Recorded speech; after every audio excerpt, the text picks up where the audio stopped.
हाँ जी, अस्सलाम वालेकुम। हम इस वक्त पिंक लेक में हैं और ये हमारे जियोलॉजिस्ट हैं काशिफ भाई। ये इसकी हकीकत के बारे में बताएंगे कि इसके पीछे क्या स्टोरी है, कैसे ये पिंक लेक बनी और इसमें सॉल्ट कैसे है। मेलबर्न से तकरीबन 300 किलोमीटर दूर ये झील है और इसके बारे में कयास आ रहा ये है कि यहाँ पर एक पीर हुआ करते थे जिनका नाम है नमक पीर।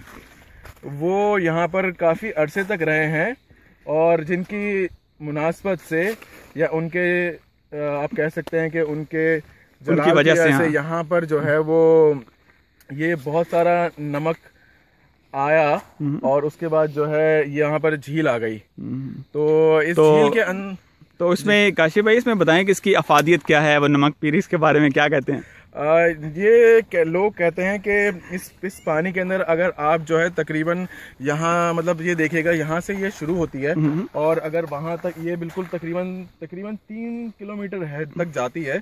इसका रेडियस होगा अराउंड, कहा जाए तो अराउंड ये तकरीबन 10 किलोमीटर का रेडियस है इसका। और अगर आप इसके गिर्द चक्कर लगाएं और चक्कर लगाते आप तकरीबन इसमें 10 से 20 चक्कर लगाएं और बीच में पहुंचे तो इससे जो है आपके पाँव की तकलीफ दूर हो सकती है, आपके जहन का जो है वो सुकून आपको मिल सकता है। ये कहते हैं कि इससे जैसे जिन लोगों के दिल की धड़कनें तेज हो जाती हैं चलते चलते वो भी जो है वो मेरे ख्याल वो भी जो है वो कम हो जाती है। तो इसके बारे में एक और है, जैसे ये सिडनी आप मेलबर्न और एडलेड के रास्ते में पड़ती है। जी हाँ, तो अगर अक्सर लोग यहाँ पर आते हैं ये झील के लिए और अक्सर लोगों का ये काफ़ी सारे मतलब हमने भी देखा है काफ़ी सारे लोग जो है यहाँ पे रुकते हैं और चक्कर लगाते हैं। तो इसमें आपको तकरीबन 1.5 से 2 घंटे लगते हैं इसके चक्कर लगाने के लिए। अगर जितना आप तेज़ भाग सकते हैं, अगर जितना आप तेज़ भागेंगे उतना ज़्यादा आपके लिए अच्छा है, ताकि आपका सफ़र भी जल्दी ख़त्म होगा और आपके जो है वो आपके इससे जो है सेहत के लिए भी बहुत असर पड़ेगा। चलें तो और काशिफ सवाल इसमें जो मेरी तरफ से भी है, जो पाकिस्तानी एथलीट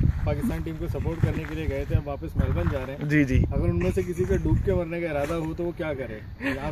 यहाँ पर नहीं है बिल्कुल। उसके लिए तो आपको जो है वो अपने धूप में डूब के ही मरना बेहतर रहेगा, क्योंकि वो उसके लिए यहाँ पर हमारे लिए कोई जगह नहीं है। अलबत्ता अगर आप बिल्कुल डूब के मरना चाहते हो तो हम आपको खुद जो है डुबाने के लिए तैयार हैं। चलें, एक और ये है कि आप हमें बैठ के इसका तज्जिया बताएं कि इसमें क्या चीज़ें हैं, इसकी अफादियत क्या है और जो मुस्तकबिल में ये इंसानियत के कैसे काम आ सकती। बिल्कुल देख रहे हैं आप, ये देख रहे हैं मैं इसको वो कर रहा हूँ, खोद रहा हूँ और ये पानी जो है बिल्कुल अंदर तक जो है वो बाहर आ रहा है। ठीक है, तो आप अगर इसके अंदर इसको खोद कर बिल्कुल नीचे तक लेट भी जाएं और इसके ऊपर अपने आप को कवर कर लें तो ये आपके हुस्न के लिए भी फायदेमंद है। आपको बिल्कुल ये जो है वो सफ़ेद कर देगा। और जो काले लोग हैं मतलब स्पेशली मैं यहाँ पर हमारे एक दोस्त हुआ करते थे जिनका नाम था पाशा। वो उनकी रंगत जो है बहुत ज़्यादा काली हुआ करती थी।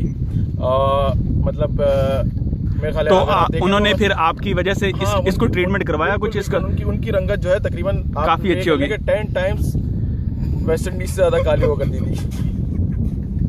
तो वो यहाँ पर एक दिन आए, असल में हमें भी उन्हीं से इसके बारे में पता चला। वो यहाँ पर आए, उन्होंने चक्कर लगाया, फिर वो जो है बिल्कुल बीच में खड़ा खोदकर जो है वो नीचे लेट गए। तो कितनी देर का प्रोसेस है, कितनी देर उनको नीचे लेटाना पड़ा?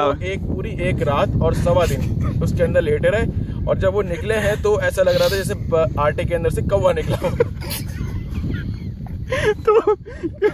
तो उसमें काशिफ भाई एक आखिरी सवाल है कि जैसे इस इतनी बड़ी झील है तो नमक पीर के बारे में आपने बताया, इसमें काफी रवायतें हैं।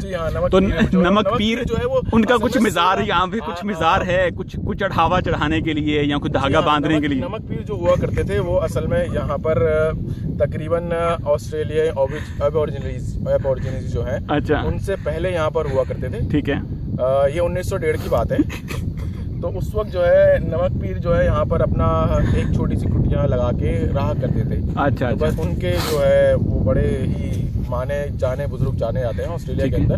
ठीक है, नमक पीर और ऑस्ट्रेलिया आई तो तो अभी यहाँ पे आपको कुछ उनके कुछ असरात, कुछ मज़ार नजर आएगा, कुछ क्या कहते हैं? यहाँ पर कुछ पत्थर हैं उनके ज़माने के रखे हुए, जिसके ऊपर उनका नाम कुंदा किया हुआ। अगर आप मेरे साथ चले तो मैं आपको दिखा सकता हूँ। अच्छा। उनका नाम और उनके बारे में कुछ उनके कुछ तथ्यात हैं जो लोगों ने बताया है कि ये उनका पत्थर है। अब अच्छा, तो उसी उन्हीं नमक पीर के रिलेटेड एक सवाल है। जैसे आपके जो दोस्त पाशा से जो इतने ज़्यादा काले थे कि अब वेस्ट इंडीज से भी 10 गुना कह रहे हैं, तो उनके बाद से वो गद्दी कुछ गद्दी ट्रांसफर हुई, कुछ जिन्होंने इतनी बड़ा फायदा हुआ, उनका कलर वाइट हो गया, तो गद्दी उन्हीं पाशा साहब की वजह से ही हमें जो है ये मालूमात हासिल हुई कि भाई यहाँ पर आकर तो ऐसे मेडिकल हो जाते हैं। तो मैं बिल्कुल लोगों से बोलूँगा जो बिल्कुल काले हैं, और जी क्या कह रहे हैं आप, जो बिल्कुल काले हैं वो आके बिल्कुल यहाँ पर बिल्कुल इस तरह है कि जैसे मैंने आपको बताया कि जिस तरह कौवा जो है वो आटे में नहा जाता है, बिल्कुल उस तरह होके निकले हैं वो। चलें, आप ये आखिरी है कि अभी आप कुछ और मैसेज देना चाहें इसके बारे में, या फिर जो उनके सबसे जो बड़े मरीद हैं पाशा भाई, तो अब उनसे क्या दुनिया फैज़ उठा सकती है? बिल्कुल आप उनसे मिलने के लिए आ सकते हैं। बिल्कुल मेरे ख्याल है वो आपको इसके वहादियत के बारे में बिल्कुल ज़्यादा बेहतर तरीके से बता सकेंगे। लेकिन हमारा ये टूर जो है वो स्पेशली इसके लिए था, और मेरे ख्याल से आप यहाँ पर आएँ और आपको यहाँ पर आकर सुकून महसूस होगा। तो आप उनकी जो अगली नस्ल आ रही है वो आप सफ़ेद आ रही है?